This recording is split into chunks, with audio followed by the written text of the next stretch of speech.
So guys hello and welcome to this lecture. तो इस lecture में अपन सॉलिड एंगल्स की जो थ्योरी है उसको इंटरमीडिएट से लेकर एडवांस लेवल तक डिस्कस करने वाले हैं, राइट। तो अपने पास में एक इक्विलेटरल ट्रायंगुलर फेस है जिसकी साइड लेंथ कितनी है, स्मॉल ए है, ठीक है। एंड अपने को बोला जा रहा है कि ये जो इक्विलेटरल ट्रायंगुलर फेस है ये पॉइंट ओ पे कितना सॉलिड एंगल सबटेंड करेगा, और अपने को जो डिस्टेंस टी है that is given as √3a/2√2। So what is the distance T? Distance T का मतलब है it is the distance between the point O to any vertex of the equilateral triangle, ठीक है। तो पॉइंट हो गया जहां पे अपन को सॉलिड एंगल सबटेंडेड कैलकुलेट करना है, ठीक है। तो देखो इसी ये जो क्वेश्चन है इस क्वेश्चन में किसी भी मैथमेटिक्स की रिक्वायरमेंट नहीं है, लेकिन अपन इसको प्योर मैथमेटिक्स यूज करके सॉल्व करेंगे, ठीक है। And this is very important from JEE advanced as well as olympiads point of view. तो अपन इस टी की वैल्यू से डायरेक्ट कह सकते हैं कि ये जो इक्विलेटरल ट्रायंगुलर फेस है ये पॉइंट ओ पे पाए सॉलिड एंगल सबटेंड करेगी टी की वैल्यू को ऑब्जर्व करके, है ना। तो वो सब कैसे करना है अपन देखते हैं। तो पहले बात करते हैं अपन मैथमेटिक्स की। तो let's talk about method 1। So method 1 की अपन बात करते हैं। तो देखो सॉलिड एंगल अपन को किसी भी सरफेस का अगर निकालना है तो अपन क्या करेंगे, किसी भी छोटी सी सरफेस को कंसिडर कर लेंगे और सारे सॉलिड एंगल्स को इंटीग्रेट कर देंगे एज यूजुअल। तो मैंने यहाँ पे एक सरफेस लिया, है ना। तो एक यहाँ पे मैंने रेक्टेंगुलर पोर्शन लिया है ये, ठीक है। तो ये रेक्टेंगुलर पोर्शन जो है ये इस लाइन पे लाया करता है इस तरह से, है ना। तो देखो अपन को अगर इंटीग्रेशन करना है तो एक कोऑर्डिनेट एक्सिस अपन को डिफाइन करनी पड़ेगी, और ये जो कोऑर्डिनेट एक्सिस होगी ये अपन कुछ भी डिफाइन कर सकते हैं अपने हिसाब से यार। तो मैं इस तरह से इसको डिफाइन कर रहा हूँ। तो ये अगर अपना पॉइंट ओ है तो पॉइंट ओ से आगे की तरफ जाने वाली जो एक्सिस है that is positive x axis, और पॉइंट ओ से इस तरफ आने वाली जो एक्सिस है इन द प्लेन, उसी प्लेन में होगी वो, ये एक्सिस है वाई एक्सिस, और ऊपर की तरफ जो जा रही है that is positive Z axis. तो ये अपन ने डिफाइन कर दिया अपना कोऑर्डिनेट सिस्टम, ठीक है। तो अब देखो अपन ने कोई सा भी एलिमेंट लिया तो ये जो एलिमेंट है, ठीक है, ये जो एलिमेंट है इसका ये डिस्टेंस कितना होगा, x होगा, और यहाँ से लेके यहाँ तक का डिस्टेंस कितना होगा, y, because this line is parallel to this axis which is y axis, है ना। और छोटा सा जो एलिमेंट है अपना, इसकी ये वाली जो विड्थ होगी that is going to be कितनी हो जाएगी, इसको ले लीजिए आप dx, और ये वाली जो विड्थ होगी that is going to be dy। ये चीज़ dx है, ये चीज़ dy है। तो अपन एक काम करते हैं, अपन देखते हैं कि ये छोटा सा जो सरफेस अपन ने ब्लैक कलर से बनाया दैट इज अ रेक्टेंगुलर और स्क्वायर सरफेस, जो भी आप इसको बोलना चाहे, जिसकी ये वाली विड्थ तो dx है और ये वाली विड्थ dy है। ये छोटा सा जो शेडेड सरफेस है ये पॉइंट ओ पे कितना सॉलिड एंगल सबटेंड करेगा। तो let's calculate the value of d ohm, and it is nothing but area intercepted upon R square. So the very important thing is what, S perpendicular upon R square होता है ये। तो जो भी area है वो या तो आर के परपेंडिकुलर हो, और या फिर आप जो भी एरिया ले रहे हो उसके परपेंडिकुलर आर को कर दीजिए, तो बात एक ही है। तो S perpendicular upon R square अपन को कैलकुलेट करना है। तो एस परपेंडिकुलर क्या है, तो देखो अब इसको मैं आपको यहाँ पे दिखा देता हूँ। तो ये अगर अपना पॉइंट ओ है और यहाँ से ज्वाइन करने वाली ये लाइन है इस तरह से, है ना। एंड ये अपना क्या है, एलिमेंट है। तो इस एलिमेंट के परपेंडिकुलर, मतलब ये जो ट्रायंगुलर फेस है, इस ट्रायंगुलर फेस के परपेंडिकुलर जो होगा that is going to be the area vector, और इस लाइन के अलोंग आने वाला जो वेक्टर है दैट इज, इस लाइन के अलोंग आने वाला जो यूनिट वेक्टर है that is R cap vector, है ना। और ये कौन सी लाइन बनाई है मैंने अभी, ये वाली, ये जो रेड लाइन है, ये रेड लाइन ये है, ठीक है। तो अपन को एरिया का परपेंडिकुलर कंपोनेंट चाहिए आर के। तो मैंने आपसे कहा कि यहाँ से यहाँ तक की जो डिस्टेंस है इस एलिमेंट के लिए दैट इज आर नॉट। सो अपन को निकालना है डी ओम।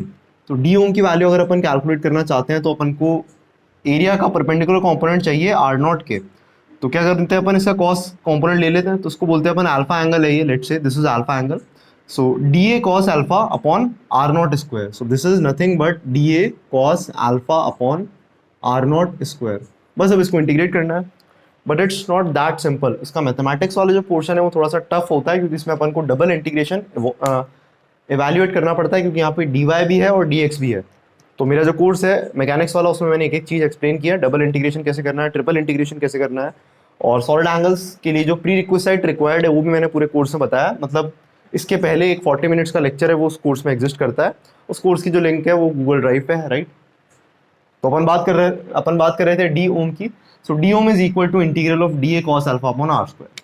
अब आप ध्यान से देखें तो ये छोटी छोटी चीजें हैं, ठीक है। तो डी ए कॉस अल्फा जो है इसको अपन क्या लिख सकते हैं, that can be written as d A vector dot R cap, ठीक है, क्योंकि आर कैप का मैग्नीट्यूड कितना है 1 है, this should become D A cos alpha.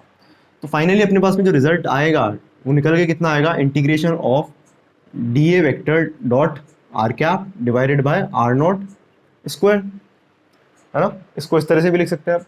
अब या फिर अपन डायरेक्टली कॉस अल्फा की वैल्यू अगर कैलकुलेट करते हैं तो कॉस अल्फा कितना आएगा बताओ, इस डायग्राम से देख के बताइए आप। Cos alpha is equal to base upon hypotenuse. So what is base, base upon hypotenuse निकालना है अपने को। तो ये जो डिस्टेंस है कौन सी, O to D, so this distance O D divided by R not, क्योंकि इस पॉइंट से लेके पॉइंट ओ तक की जो डिस्टेंस है दैट इज आर नॉट। तो मैं इस पॉइंट को भी कुछ बोल देता हूँ, let's call it point S. So we can say that O S जो है, ओ एस जो है that is R naught, and O D जो है दैट इज, वो अपन निकाल लेंगे क्योंकि अपने को √3/2 वैल्यू पता है। तो cos alpha is nothing but base upon hypotenuse, so it is OD upon OS, so it is OD upon OS। अब आप इस वाले ट्राइंगल में पाइथागोरस थ्योरम लगाएंगे, कौन से वाले में, triangle ODP, P is the vertex of the equilateral triangle। तो we will apply Pythagoras theorem in triangle ODP, then we will be able to get the value of OD because we know the value of DP which is a/√3 in the case of equilateral triangle। अपन जानते हैं कि centroid से लेके किसी भी vertex का जो distance होता है that is side divided by √3। तो उस हिसाब से अपन ओडी की वैल्यू निकालेंगे तो कितना आएगा, दैट विल बी a/2√6। तो जैसे ही आपको ये पता चलता है कि ये वैल्यू a/2√6 है तो डायरेक्टली आप कह सकते हैं कि solid angle subtended will be what, it will be 4π divided by 4 because this point O is the centroid of a regular tetrahedron. और एक रेगुलर टेट्राहेड्रन में से टोटल सॉलिड एंगल कितना पास होने वाला है, 4π, और हर एक फेस जो है वो इक्वल सॉलिड एंगल सबटेंड करेगा at the centroid of tetrahedron. तो अपन 4π को 4 से डिवाइड कर सकते हैं क्योंकि यहाँ पे टोटल 4 फेस है, तो उस हिसाब से सॉलिड एंगल कितना आ जाएगा, पाया जाएगा।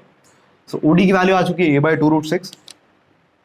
तो ओडी की वैल्यू कितनी है अपने पास में, a/2√6 divided by OS। So the value of O2S is R0। इस cos अल्फा की वैल्यू को आप उठा के यहाँ रख सकते हैं। So we will get the value of d ohm. तो डी ओम की वैल्यू अपने को मिल जाएगी। तो डी ए की वैल्यू कितनी है, तो इसका एरिया कितना हो जाएगा, d x multiplied by d y. So d x multiplied by d y into cos alpha. Cos alpha की वैल्यू अभी अपन कैलकुलेट कर चुके हैं। तो नीचे एक R0 स्क्वायर था और एक R0 और आ चुका है, तो बचा R0 क्यूब, और इस तरफ आ जाएगा a/2√6। ठीक है, तो एक बार x के रेस्पेक्ट में इंटीग्रेट करेंगे और एक बार y के रेस्पेक्ट में इंटीग्रेट करेंगे। तो पहले अपन किसके रेस्पेक्ट में इंटीग्रेट करेंगे बताओ, पहले अपन एक काम करते हैं, y के रेस्पेक्ट में इंटीग्रेट कर लेते हैं। तो अपने को इस पूरी स्ट्रिप का सॉलिड एंगल मिल जाएगा। मतलब यहाँ पे एक स्ट्रिप है, तो ये जो पूरी स्ट्रिप है, ये स्ट्रिप पॉइंट O पे which is the centroid of tetrahedron, यहाँ पे कितना सॉलिड एंगल सबटेंड करती है वो अपने को मिल जाएगा। और फिर सारी स्ट्रिप्स को अपन इंटीग्रेट कर लेंगे तो अपने को पूरे इक्विलेटरल ट्राइंगल का सॉलिड एंगल मिल जाएगा।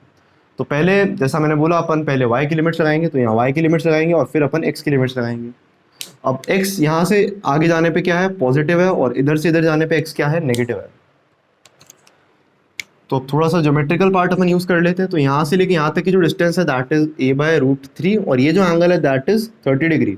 तो ये जो इतनी सी डिस्टेंस मैंने बनाई है that is going to be a/√3 का sine component 30, a/√3 sin 30 which is a/2√3। So this number is a/2√3। और यहाँ से यहाँ तक का डिस्टेंस अपने को पता ही है कि सेंट्रॉइड से लेके किसी भी वर्टेक्स तक का जो डिस्टेंस है दैट इज a/√3। तो फाइनली मैं यहाँ पे लिमिट्स रखने वाला हूँ, तो ये चीज़ इंपॉर्टेंट है इसमें। देखो a/2√6 जो है that is a constant number, इसको अपन ने एडजस्ट कर लिया। अब dx, तो पहले अपन dy के रेस्पेक्ट में इंटीग्रेट करेंगे, इसलिए पहले dy लिखा, फिर dx के रेस्पेक्ट में इंटीग्रेट करेंगे, और नीचे आ जाएगा R0 का क्यूब। तो अब अपन को इस पॉइंट के कोऑर्डिनेट्स लिखने पड़ेंगे, फिर डिस्टेंस फॉर्मूला लगाएंगे अपन इस पॉइंट के बीच में और इस पॉइंट के बीच में, तो अपने को R0 की वैल्यू मिलेगी, फिर उसका क्यूब करेंगे और इंटीग्रल को इवैल्यूएट करते हैं। फटाफट से ये काम करते हैं यार अपन। तो R0 की वैल्यू तो रख देंगे, पहले अपन इंटीग्रल की लिमिट्स लगाते हैं। तो जैसा अपन ने बोला पहले अपन y की लिमिट्स लगाएंगे, तो y की जो लिमिट्स होगी that will be from -k to k, आप लगा दीजिए। ठीक है, व्हाट इज k, तो यहाँ से लेके और यहाँ तक की जो डिस्टेंस है दैट इज k। ठीक है, और एक चीज़ मैं आपको बता चुका हूँ, ये जो लाइन है ये इस वाली लाइन के पैरेलल है, वो दिख नहीं रही है पैरेलल क्योंकि diagram is not drawn to scale due to the small size of board. So अपने dy की लिमिट्स लगाई -k से लेके k तक, फिर dx की लिमिट्स लगाएंगे अपन, तो वो कहाँ से कहाँ तक होगी, -a/2√3 से लेके कहाँ तक, प्लस का a/√3। तो ये अपन लिमिट्स भी लगा चुके हैं। अब अपन को k की वैल्यू और R0 की वैल्यू निकालनी है। ताकि अपन पूरा इंटीग्रल एवेल्यूएट कर सकें। तो आर नॉट की वैल्यू अगर अपन को निकालनी है तो देखो इस पॉइंट के कोऑर्डिनेट्स अपने को पता है 0,0,0, सो दिस इज 0,0,0, और इसके कोऑर्डिनेट्स चाहिए, तो इसका z कोऑर्डिनेट कितना होगा बताओ। तो इसका z कोऑर्डिनेट कितना होगा, इस डिस्टेंस के बराबर होगा नेगेटिव में, क्योंकि ऊपर क्या है पॉजिटिव z एक्सिस। तो अपना जो डिफरेंशियल एलिमेंट है उसके कोऑर्डिनेट्स में यहाँ पे लिख रहा हूँ, तो x coordinate is x, y coordinate is y and z coordinate is -a/2√6। ठीक है, तो आप वेक्टर अलजेब्रा में आपने अगर पढ़ा होगा तो आपको पता होगा ये चीज़ कैसे आती है ना पूरा अपन। अच्छा, एक चीज़ आपको और पता होगी कि the angle between the two faces of a regular tetrahedron is cos inverse 1/3। तो ये सब जो चीज़ें हैं ये आप वेक्टर अलजेब्रा 3D ज्योमेट्री में पढ़ते हैं, मैथमेटिक्स में it is a very interesting chapter and one of my favourite chapters. फिलहाल बात करते हैं अपन इसकी। तो ओरिजिन है 0,0,0, दोनों के बीच में डिस्टेंस फॉर्मूला लगाएंगे तो अपने को आर नॉट की वैल्यू मिलेगी। तो कितना आएगा ये x² + y² + a² bye 24, that is 4 6 24। और इसकी पावर कितनी हो जाएगी बताओ, इसकी पावर हो जाएगी 3/2, क्योंकि इसका अपन को करना है स्क्वायर रूट और cube was already there, so the final power is 3/2। तो अपना इंटीग्रल आ चुका है। बात करते हैं के की। तो अपन को ये एंगल अपन ने बोला थीटा है, थीटा कितना है 30 डिग्री है। तो let's equate the value of tan theta. तो पहले बड़े वाले ट्राइंगल को देखो, तो ये आधी वैल्यू कितनी हो चुकी है a/2। तो tan theta is perpendicular upon base, so it is perpendicular divided by base. So what is base, it is √3 a/2, है ना, and that is equal to perpendicular upon base, so it is k divided by what, k divided by √3 a/2 minus this plus x। तो इसको अपन बोल देते हैं a/2√3 plus x। यहाँ से k की वैल्यू निकल जाएगी। tan थीटा को इक्वेट किया मैंने, कुछ भी नहीं किया। तो फटाफट करते हैं इसको फिर अपन, है ना, राइट। सो a/2 से a/2 कैंसिल होगा, √3k। So this is a cos 30, तो cos 30 √3/2 होता है, उस हिसाब से मैंने ये चीज़ किया है यहाँ पे। एंड इसको मल्टीप्लाई करेंगे अगर अपन √3k, so that is equal to √3 a/2 minus a/2 √3 and minus का x। फाइन। सो अपने को k चाहिए, तो that is a/2 minus a/6, है ना, 2 3 6 एंड माइनस x/√3। सो कितना बच जाएगा ये, -1 is 2 3 6, so it is a/3 minus x/√3। k की वैल्यू आ चुकी है, तो अपने पास सारी चीज़ें हैं। और समझदार लोग इस इंटीग्रल को ज़रूर इवेल्युएट करें if you are preparing for olympiad. Advance में डबल इंटीग्रल नहीं है, but in this type of problem अगर आपको पूरा प्रूफ चाहिए कि कैसे सॉलिड एंगल की वैल्यू पाई आती है, तो हाँ, इस इंटीग्रल को जब आप बैठ के आधे घंटे तक इवेल्युएट करेंगे, आधा घंटा तो नहीं लगना चाहिए पर लग भी सकता है। ठीक है, तो इसको इवेल्युएट करने के लिए आपको क्या करना पड़ेगा, पहले y के रेस्पेक्ट में अपन इंटीग्रेट कर रहे हैं तो x को कांस्टेंट मानना पड़ेगा। तो dx इज कांस्टेंट, देयरफॉर अपन इसको इंटीग्रेट कर रहे हैं। तो अपन क्या करेंगे, 1 second, so I am sorry for the disturbance. मैं हॉस्टल में ही वीडियो रिकॉर्ड कर रहा हूँ और आप जानते हैं हॉस्टल में लोग कितना शोर करते हैं। ठीक है, तो anyways, so the value of k was a/3 minus x/√3 and हाँ, तो डी ओम की वैल्यू अपन ये कैलकुलेट करेंगे। तो मैं आपको बता रहा था इस इंटीग्रल को आपको इवेल्युएट कैसे करना है। तो आप क्या करेंगे, अपन अपना क्या कांस्टेंट है इसमें, x कांस्टेंट है, तो x, तो it is like integral of x² plus some constant का स्क्वायर। तो x को आप क्या करेंगे, कांस्टेंट टाइम tan थीटा रख देंगे। ठीक है, वे थीटा इज वेरिएबल। सो इसमें क्या बच जाएगा, कांस्टेंट का स्क्वायर बाहर आ जाएगा, so this should become 1 + tan square theta, और 1 + tan स्क्वायर थीटा कितना होता है, sec स्क्वायर थीटा होता है। और अकॉर्डिंगली आपको उसका डेरिवेटिव भी ऊपर की तरफ एडजस्ट करना पड़ेगा। तो ये सब बातें हायर मैथमेटिक्स की हैं। बाकी मेन काम जो था अपना वही है कि रेगुलर टेट्राहेड्रन में से टोटल सॉलिड एंगल कितना पास हो रहा है, 4 पाई। 4 फेस है तो हर एक फेस से कितना सॉलिड एंगल पास होगा, pi. So that was all about, it was very amazing question. ठीक है, एंड ये क्वेश्चन और पूरी मैकेनिक्स जो है काफ़ी, वो मैंने अपने पूरे कोर्स में डिटेल में एक्सप्लेन की है, सेंटर ऑफ मास से लेके मोमेंट ऑफ इनर्शिया से लेके rotational motion, momentum, impulse momentum theory, सब कुछ मैंने उसमें कवर किया है। पोलर कोऑर्डिनेट्स और पूरा डिस्क्रिप्शन जो है वो आपको डिस्क्रिप्शन में मिल जाएगा।